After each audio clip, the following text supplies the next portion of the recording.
Hello guys, Adorni Jones Assamese Tekolo. আজিৰ পৰা কিছুদিন আগত মই ফটো ল্যাব নামৰ এপ এটি ৰিভিউ কৰিছিলো কেনেকৈ আপোনালোকে ডাউনলোড কৰিব আৰু কেনেকৈ আপোনালোকে ফটো ল্যাব নামৰ এপটো ইউজ কৰিব এই সকলোবোৰ জানিবলৈ আপোনালোকে মোৰ আগৰ সেই ভিডিওটো চাব ভিডিওটোৰ লিংক মই ডেসক্ৰিপচনত দি দিছো আপোনালোকে চেক কৰিব লগতে আই বটনত সেই ভিডিওটোৰ নটিফিকেশন আহিব ইয়াত আপোনালোকে ক্লিক কৰি চাব পাৰিব আজিৰ ভিডিওটোত মই আপোনালোকলৈ ফটো ল্যাব এপটিৰ এটি অ্যামেজিং এন্ড সিক্ৰেট ট্ৰিক্স লৈ আহিছো এই ভিডিওটো সম্পূৰ্ণ চাই নিশ্চয় আপোনালোকে ভাল পাব কিছু শিকিব পাৰিব আৰু আপোনালোকৰ কামত আহিব এতিয়া আহক এই ভিডিওটিৰ হৈতে আগবাঢ়ো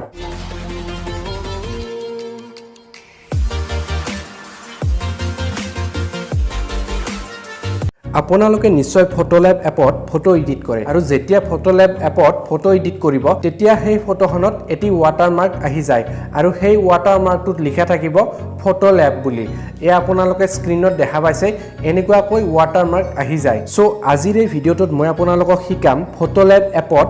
ওয়াটাৰমাৰ্ক নোহোৱাকৈ কেনেকৈ ফটো এডিট কৰিব পাৰিব এই ট্ৰিক্সটি শিকাবলৈ পোনপ্ৰথমে মই ফটোল্যাব এপটি ওপেন কৰি লৈছো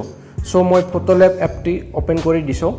ফটোল্যাব এপটি ওপেন হৈছে এতিয়া ইয়াত এড আহিছে মই এড সমূহ ক্লোজ কৰি দিম এড ক্লোজ কৰি দিয়াৰ পিছত ইয়াৰে যিকোনো এটি ফটো মই সিলেক্ট কৰি লম সো এই ফটোটো মই সিলেক্ট কৰিছো সিলেক্ট কৰাৰ পিছত এতিয়া মই গ্যালাৰীৰ পৰা যিকোনো এটি ফটো উলিয়াই লম সো মোৰ ফেসবুক ফ্ৰেণ্ড এজনৰ ফটো এটি উলিয়াই লৈছো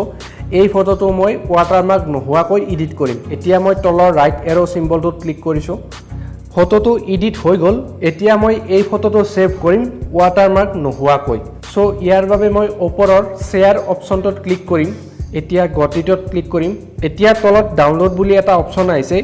সো এই ডাউনলোড অপচনটোত ক্লিক কৰি দিয়াৰ লগে লগে মোৰ এই ফটোটো সেভ হৈ যাব কিন্তু মই প্ৰথমে ডাউনলোড অপচনটোত ক্লিক নকৰো কাৰণ মই এই ফটোটো ওয়াটাৰমাৰ্ক নোহোৱাকৈ সেভ কৰিম বৰ্তমান এই ফটোটোত ওয়াটাৰমাৰ্ক আছে গতিকে মই এই ফটোটোত এতিয়া এই ওয়াটাৰমাৰ্কটো নোহোৱা কৰিম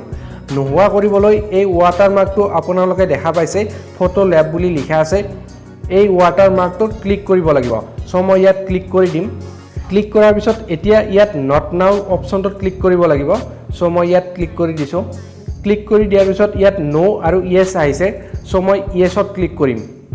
ইয়েসত ক্লিক কৰাৰ পিছত ইয়াত এটি এড আহিছে আৰু এই এডটো ভিডিও এড এতিয়া মই এই এডটো সম্পূৰ্ণকৈ চাম আৰু আপোনালোকেও এই এডটো সম্পূৰ্ণ চাব সম্পূৰ্ণ নচোৱাকৈ এই এডটো কাটি নিদিব এতিয়া মোৰ এই এডটো সম্পূৰ্ণকৈ চোৱা হৈ গল এই এডটো আছিল 20 সেকেন্ডৰ আপোনালোকৰ মোবাইলতো 10 সেকেন্ড 20 সেকেন্ড বা ম্যাক্সিমাম 30 সেকেন্ডৰ এটি ভিডিও এড আহিব সেই এডটো আপোনালোকে সম্পূৰ্ণকৈ চাব সম্পূৰ্ণকৈ চোৱা হোৱাৰ পিছত এনেকুৱাকৈ আহিব এতিয়া এই এডটো আপোনালোকে ক্লোজ কৰি দিব সো মই ওপৰত ক্লিক কৰিছো ক্লিক কৰি ক্লোজ কৰি দিছো ক্লোজ কৰি দিয়াৰ পিছত এয়া আপোনালোকে দেখা পাইছে ইয়াৰ আগতে এই ফটোটিত এটি ওয়াটাৰমাৰ্ক আছিল এতিয়া এই ওয়াটাৰমাৰ্কটো নোহোৱা হৈ গল এতিয়া মই এই ফটোটো সেভ কৰি লম সো ডাউনলোডত ক্লিক কৰিছো ডাউনলোডত ক্লিক কৰাৰ পিছত পুনৰ এড আহিব সো এই এডটো মই কাটি দিম কাটি দিয়াৰ পিছত এই ইমেজটো সেভ হৈ গৈছে সো এনেকৈ আপোনালোকে ফটোল্যাব এপত যিকোনো ধৰণৰ ফটো এডিট কৰি ওয়াটাৰমাৰ্ক নোহোৱাকৈ সেভ কৰিব পাৰিব সো সেভ কৰিব লগিয়া হলে আপোনালোকে মই যেনেকৈ দেখা দিছো ঠিক তেনেকৈ আপোনালোকে স্টেপ বাই স্টেপ কৰিব সম্পূৰ্ণকৈ ভিডিও এড চাব সোৱাৰ পিছত এই এডটো কাটি দিব আৰু কাটি দিয়াৰ পিছত আপোনালোকে সেভ কৰিব সো আজিৰ এই ভিডিওটোত ইমানেই যদি ভিডিওটো ভাল লাগিছে তেনেহলে লাইক আৰু কমেন্ট কৰিব আৰু এনেকুৱা ধৰণৰ বহুত ইন্টাৰেষ্টিং ভিডিও পাই থাকিবলৈ এই চেনেলটো সাবস্ক্ৰাইব কৰি লব তো আজিলৈ বাই